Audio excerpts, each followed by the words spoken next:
আজকে যে মসজিদ আকসা ইহুদিদের কবরে, ইহুদিদের কবজায়, এটা থাকবে না ইনশাআল্লাহ। ইহুদিদের কবজায় এটা আবার মুসলমানদের হাতে আসবে ইনশাআল্লাহ। দীর্ঘ সময় ইহুদিরা বিভিন্ন সময় বনি ইসরাইলের লোকেরা মসজিদ আকসাকে দখল করে নিতে চেয়েছিল, রেখেছে, কিন্তু শেষমেশ আল্লাহ তাদের হাতে দেননি। এটা ইমানদারের হক। কার হক? ইমানদারের হক। আচ্ছা, আমাদের মসজিদ, এই দক্ষিণ কলসি মসজিদ, এখানে কি কোনো হিন্দুদের হক আছে? এটা আপনারা সবাই দাবি করতে পারবেন। আমাদের মসজিদ, আমরা বলি কি, আমাদের মসজিদ আপনারা মুক্ত হস্তে দান করুন। আমাদের মসজিদ, কোনো হিন্দু বলতে পারবে না আমাদের মসজিদ, বৌদ্ধ খ্রিস্টান ইহুদি বলতে পারবে না আমাদের মসজিদ। আমাদের মুসলমানদের একমাত্র হক। এখন যদি কেউ মসজিদের নিচে মন্দির খোঁজার চিন্তা করে, তাহলে এটা পাগল ছাড়া আর কিছু নয়। যেটা ইন্ডিয়ার মধ্যে চলতেছে, এদের একটাই চিন্তাধারা, এরা প্রত্যেকটা মসজিদের নিচে মন্দির খোলার চিন্তা করে।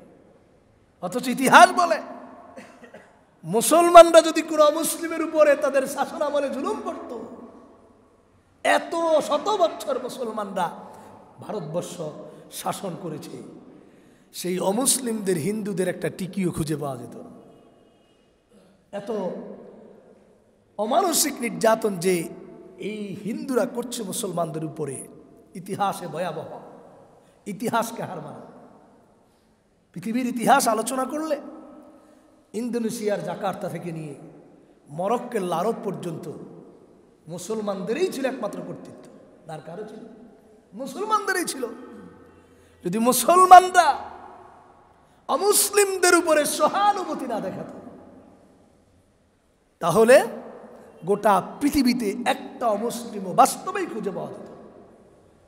কিন্তু ইতিহাস ভুলে যায়। এই গোখবর কি বলে যে এই গোখোর আর এই মূত্রখোর এই আল্লাহর অভিশপ্ত জাতিরা ভুলে যায়। এই জন্য ইতিহাস স্মরণ করিয়ে দেওয়া দরকার। আল্লাহ রাব্বুল আলামিন বলেন, এই মসজিদ আকসা ঈমানদারদের, আল্লাযী বারাকনা হাওলা, আমি মসজিদ আকসার চতুর্পাশে আমি আল্লাহ বরকত দিয়ে ভরপুর করে দিয়েছি। সুবহানাল্লাহ। কারণ মেরাজুন নবী সাল্লাল্লাহু আলাইহি সাল্লাম মসজিদ হারাম থেকে মসজিদ আকসা গিয়ে রাসূল একটি স্টেপ করেছেন। সেখান থেকেই আসমানে আজিমে আল্লাহ পাক রাসূলকে ডাক দিয়েছেন। এখানে ইমামতি হয়েছে সকল আম্বিয়া একরামদের মা, সকল নবীদের ইমাম আমার নবী হয়েছেন এই মসজিদ আকসা।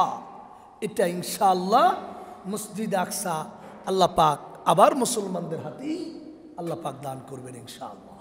পরীক্ষা চলছে, পরীক্ষা হবেই, পরীক্ষায় মুসলমান উত্তীর্ণ হবে ইনশাআল্লাহ। শব্দে আল্লাহর নাফরমান বান্দা এমনও তো না। আমার সন্তান সবগুলো যে অবদ্ধ এমনও তো না, একটা হলেও তো বাধ্য আছে।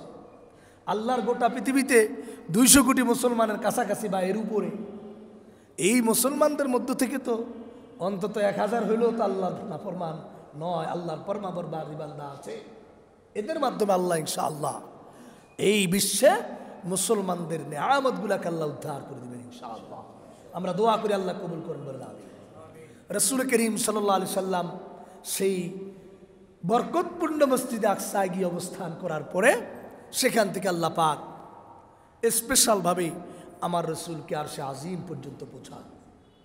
সেখানে গিয়েই প্রতিটি আসমানে আহলান সাহলান মারহাবান তয়্যিবান মুবারাকান মারহাবান বিকুম বিকা ইয়া রাসূলুল্লাহ, সকল আসমানে ফেরেশতাদের মাধ্যমে যেই যেই নবী নির্ধারিত সেই আসমানে আমার রাসূলকে ওয়েলকাম ওয়েলকাম জানিয়ে, স্বাগত জানিয়ে আল্লাহ পর্যন্ত পৌঁছায় দিয়েছে। রাসূল করিম সাল্লাল্লাহু আলাইহি সাল্লাম আরশে আজিমে বসে তাকদীর লেখা হয়, সেই তাকদীরের কলমের আওয়াজ শুনেছেন। রাসূল করিম সাল্লাল্লাহু আলাইহি সাল্লাম জাহান্নাম কি জিনিস আগে আল্লাহ বলেছেন দুনিয়াতে, সেখানে গিয়ে দেখেছেন কিভাবে ঘুষখোরদেরকে শাস্তি দেওয়া হয়, কিভাবে সুদখোরদেরকে শাস্তি দেওয়া হয়, কিভাবে ব্যভিচারিণীদেরকে শাস্তি দেওয়া হয়, কিভাবে অন্যায় অবিচার জালেম ফ্যাসিস্টদেরকে শাস্তি দেওয়া হয়।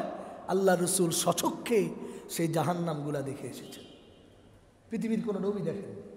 আমার প্যারা নবী রাসূল করিম সাল্লাল্লাহু আলাইহি সাল্লাম স্পষ্টভাবে সেগুলা দেখে এসে জাতিকে উপস্থাপন করেছেন।